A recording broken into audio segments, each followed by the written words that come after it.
Welcome to Camtoon, where incredible stories come to life. Journey with us to the vibrant village of Iked, where dreams, love, and destiny collide. Don't miss this epic tale of courage, resilience, and romance. The sun rose over the small village of Ikede, casting a golden glow over the rooftops of the mud houses and the lush green fields that surrounded them. The air buzzed with excitement. Today, Prince Emeka, the heir to the royal throne, was coming to visit. He was on a journey to find his future queen, and every eligible maiden in the village had been preparing for weeks. Bright wrappers were carefully ironed, beads were polished to perfection, and hair was styled in intricate patterns. But not everyone in the village was preparing to meet the prince. In a small corner of the village, Amina sat quietly, grinding millet for her stepmother, Madame Ngozi. Amina had always been treated as less than a daughter, a burden instead of a blessing. While her stepsisters giggled and fussed over their appearances, Madame Ngozi had other plans for Amina.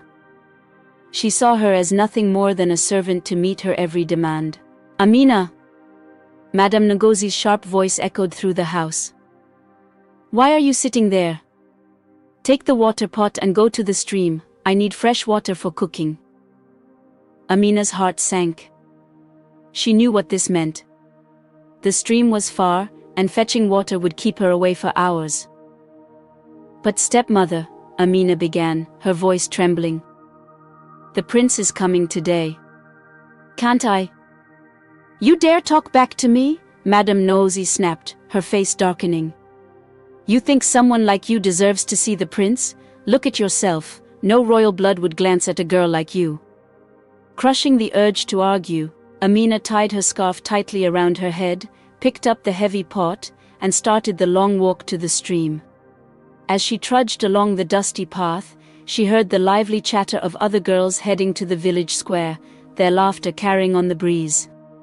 Her heart ached with longing, but she pushed the thought away.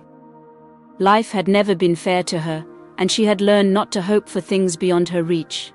At the village square, Prince Emeka arrived amidst a grand procession. Drummers beat their instruments, and villagers danced in colorful swirls of joy.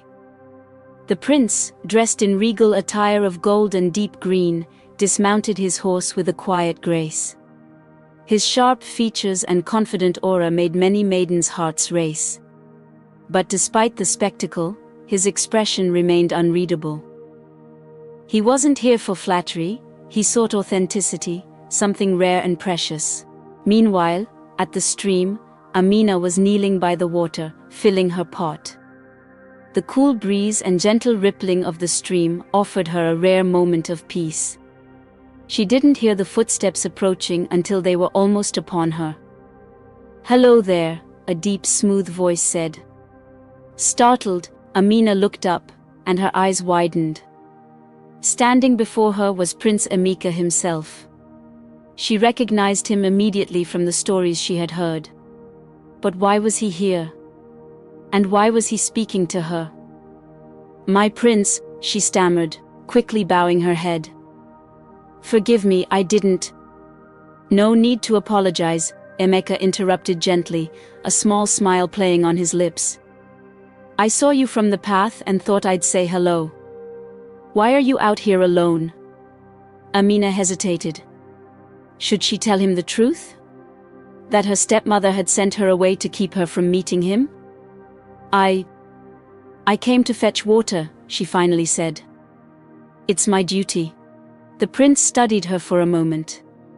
There was something about her, an honesty, a simplicity, that he hadn't seen in the other girls who had thrown themselves at him in other villages. "What is your name?" he asked. "Amina," she replied, her voice barely above a whisper. "Amina," he repeated, as if testing the name on his tongue. "It suits you." Before Amina could respond, a loud commotion from the village square echoed through the air. Prince Emeka turned his head briefly but didn't seem in a hurry to leave. "Will you be at the square later?" he asked, his gaze returning to her. Amina's cheeks flushed, I don't think so, my prince. The village buzzed with stories of Prince Emeka's visit long after he had left the square. Women gossiped in the market, young men debated his character, and the maidens who had gathered to meet him recounted every glance and word with eager embellishment. But none of them knew about the prince's encounter at the stream. In the small compound where Amina lived, Madame Ngozi and her two daughters, Bola and Chinyer, were bursting with excitement. They had seen the prince up close and were convinced he had noticed them. "He looked right at me when he dismounted his horse," Bola bragged, twirling a strand of her beaded hair. "Nonsense," Chinyer interjected. "He smiled at me when I greeted him. You were standing too far back for him to notice you." Amina listened quietly from the corner, where she was grinding pepper. Her stepmother had given her a mountain of chores to complete as usual. She tried to focus on her work, but her thoughts kept drifting back to the prince. His kind eyes, his gentle smile, the way he had said her name, it all felt like a dream. Madame Ngozi's sharp voice broke her reverie. "Amina, stop daydreaming and finish your work. We need to prepare for tomorrow. The prince may visit again." "Yes, stepmother," Amina replied, lowering her head to hide her emotions. Meanwhile at the palace, Prince Emeka was deep in thought. His advisors and attendants surrounded him, discussing the day's events and the women he had met. But Emeka barely listened. His mind kept returning to the girl at the stream. There had been something genuine about her, something that stood out from the polished smiles and practiced curtsies of the other maidens. "Your Highness," his chief advisor said, breaking through his thoughts.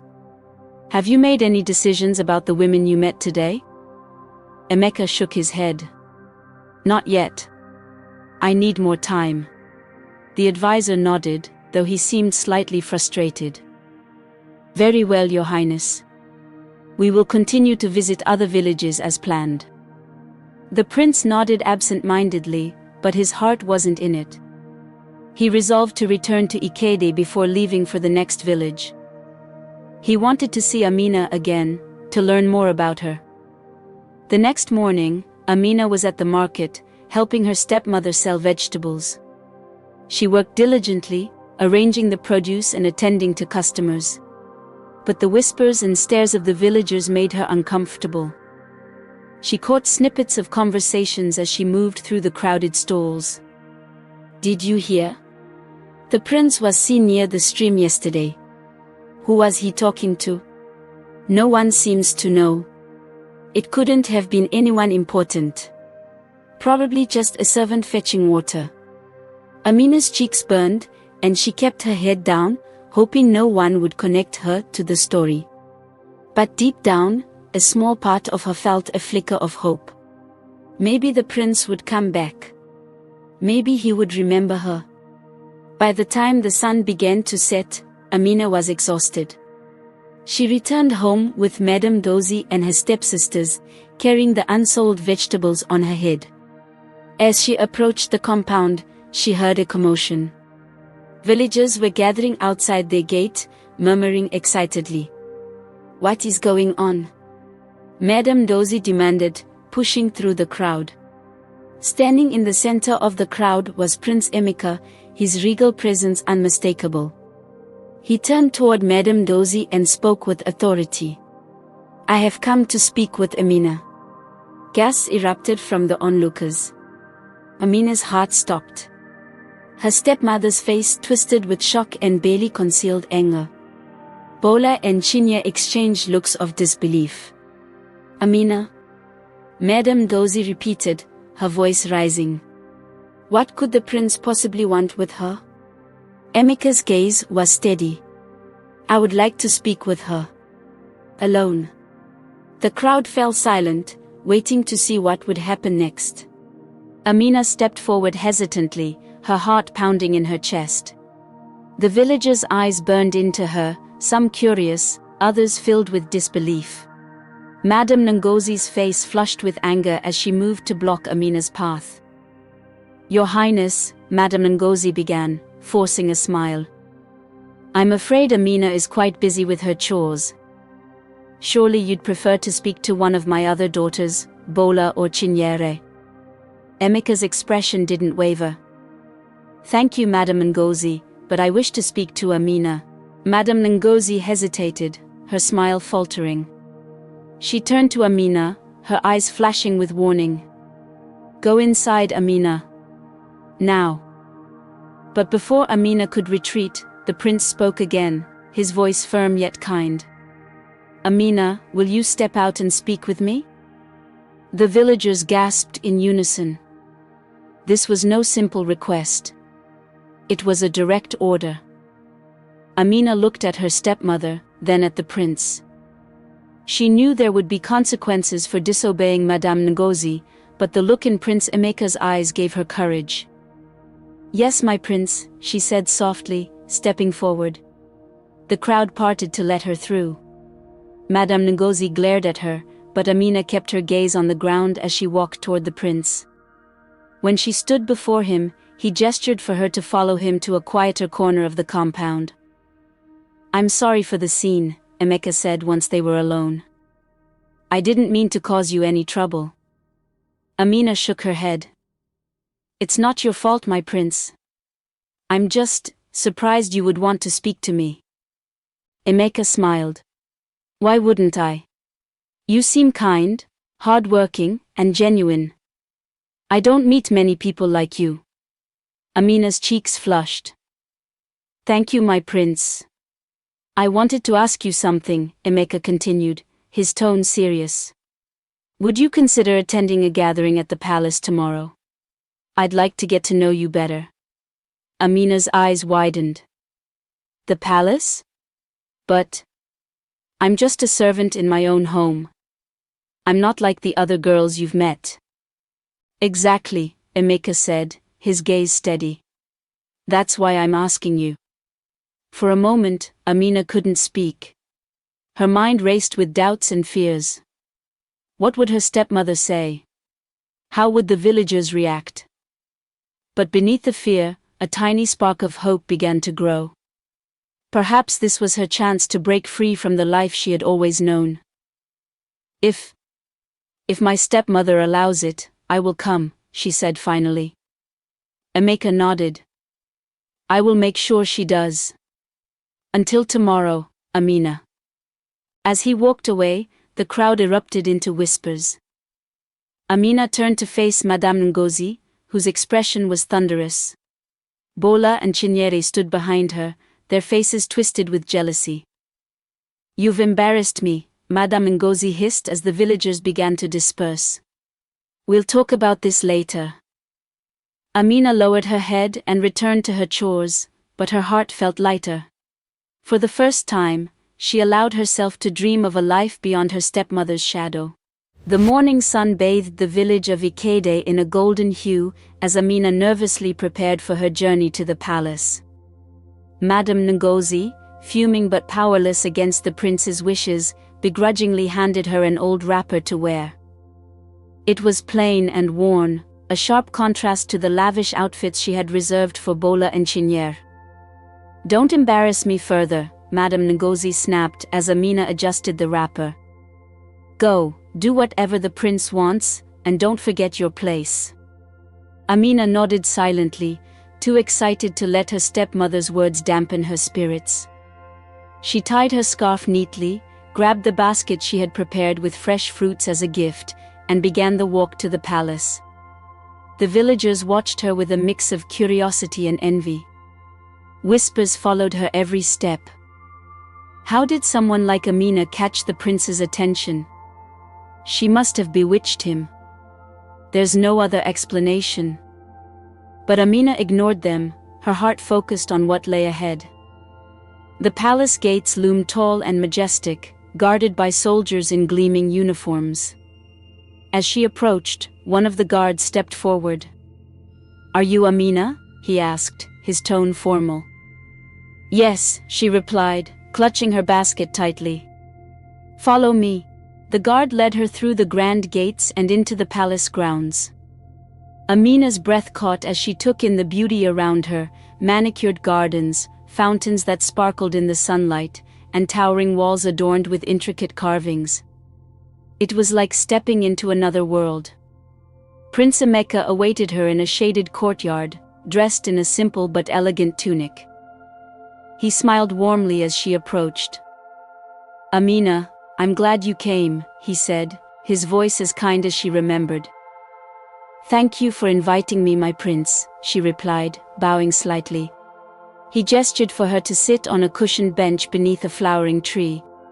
"You don't have to be so formal. Today, I want to get to know you, the real you." Amina hesitated but eventually sat down, her hands folded neatly in her lap.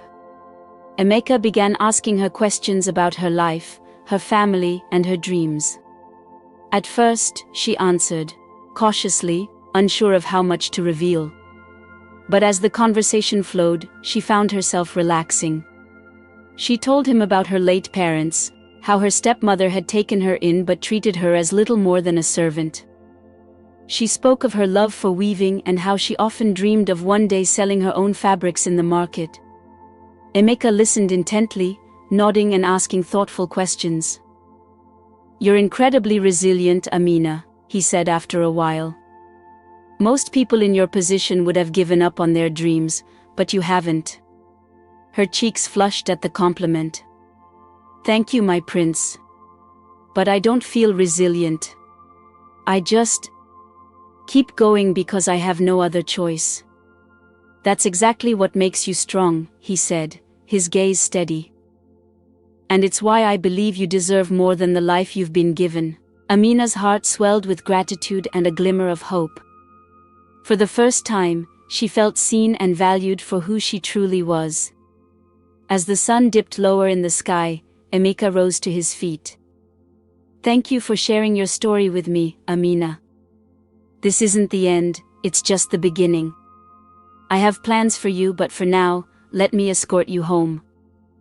They walked back to the village together, the prince's presence drawing astonished stares from everyone they passed. When they reached her compound, he paused and turned to her. "I'll be back soon," he said. "Take care of yourself, Amina." As he walked away, Amina stood at the gate, her heart filled with a mixture of joy and uncertainty. Whatever lay ahead, she knew her life was about to change in ways she could never have imagined. The news of Amina's visit to the palace spread like wildfire through Ikede. Every corner of the village buzzed with speculation. Some admired her for her sudden rise to prominence, while others, like Bola and Chinyere, burned with jealousy. Madame Ngozi's wrath was uncontainable. "How dare you bring such attention to this household?" she spat at Amina. "Do you think you're better than my daughters now?" Amina kept her head low, enduring the scolding in silence. Deep down, she held on to the memory of Prince Emeka's kind words. They were a shield against her stepmother's anger. The next day, a messenger from the palace arrived with an invitation for Amina to attend a royal feast. It was to be a grand event with nobles from across the kingdom. Madame Ngozi tried to argue, insisting that Amina wasn't fit for such an occasion, but the messenger's firm stance left no room for debate. With no fine clothes to wear, Amina worked tirelessly to weave a simple yet elegant fabric for herself. Her fingers moved deftly, pouring her hopes and dreams into every thread. By the time the feast approached, she had crafted a modest yet stunning outfit that reflected her resilience and creativity. At the feast, Amina felt out of place among the glittering gowns and elaborate jewelry of the nobles. But Prince Emeka's reassuring smile eased her nerves. He introduced her to the guests, speaking highly of her strength and character. For the first time, Amina felt like she belonged. But not everyone welcomed her warmly. Among the nobles was Lady Ugochi, a wealthy and influential woman who had long hoped to secure her daughter's marriage to the prince. She regarded Amina with disdain, determined to undermine her. During the feast, Lady Ugochi approached Amina with a saccharine smile. "You must feel so out of place here, dear. After all, this isn't your world." Amina met her gaze calmly. "You're right. but I believe people can rise above where they come from." Lady Ugochi's smile faltered, and she walked away, defeated. Prince Emeka, who had overheard the exchange, was impressed by Amina's composure. As the evening progressed, Emeka stood to address the gathering. "In my search for a future queen, I have met many women. But one stands out, not because of her wealth or status, but because of her heart, strength, and authenticity." The room fell silent as he turned to Amina. "Amina, will you join me as my partner, not just in the palace, but in life?" Gasps echoed through the hall. Amina's hands trembled as she rose to her feet. "Yes, my prince. I will." The hall erupted in applause, though not all claps were genuine. Lady Ugochi and others glowered, but Amina didn't care. She had overcome countless trials to reach this moment. Back in Ikede, the villagers celebrated Amina's engagement. Even Madame Ngozi, though begrudgingly, acknowledged her triumph. Bola and Chinyere avoided her, unable to hide their envy. As Amina stood on the palace balcony, looking out at her new home, she felt a deep sense of gratitude. Her journey had been filled with challenges, but she had emerged stronger. With Prince Emeka by her side, she was ready to embrace the future and the adventures it held. The days leading up to Amina and Prince Emeka's wedding were filled with preparation and excitement. Villagers and nobles alike marveled at how a humble girl from Ikede had won the heart of the kingdom's prince.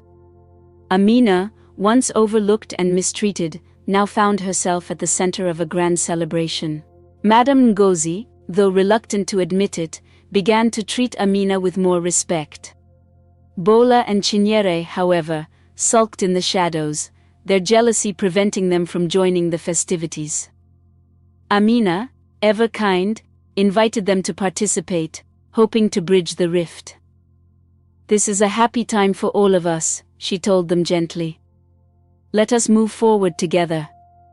The wedding day arrived, and the palace shone brightly with decorations of gold and green. Amina, dressed in a gown she had designed herself, walked down the aisle with her head held high. Her steps were steady, her heart full of joy. Prince Emeka waited for her at the altar, his gaze filled with pride and love. As they exchanged vows, the hall erupted in cheers. The villagers of Ikede, seated among the nobles, celebrated as though one of their own had risen to the stars. Amina's story had become a source of inspiration for all.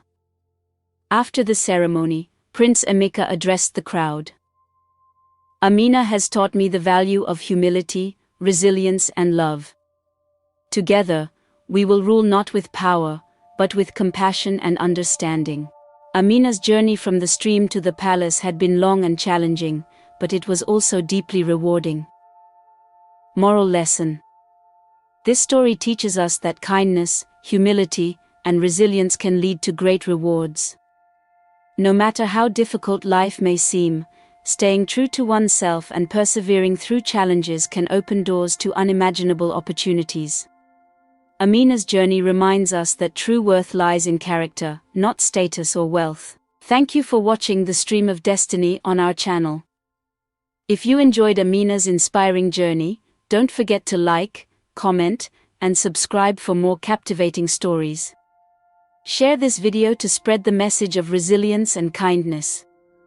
Let us know in the comments, what did Amina's story teach you? See you in our next adventure.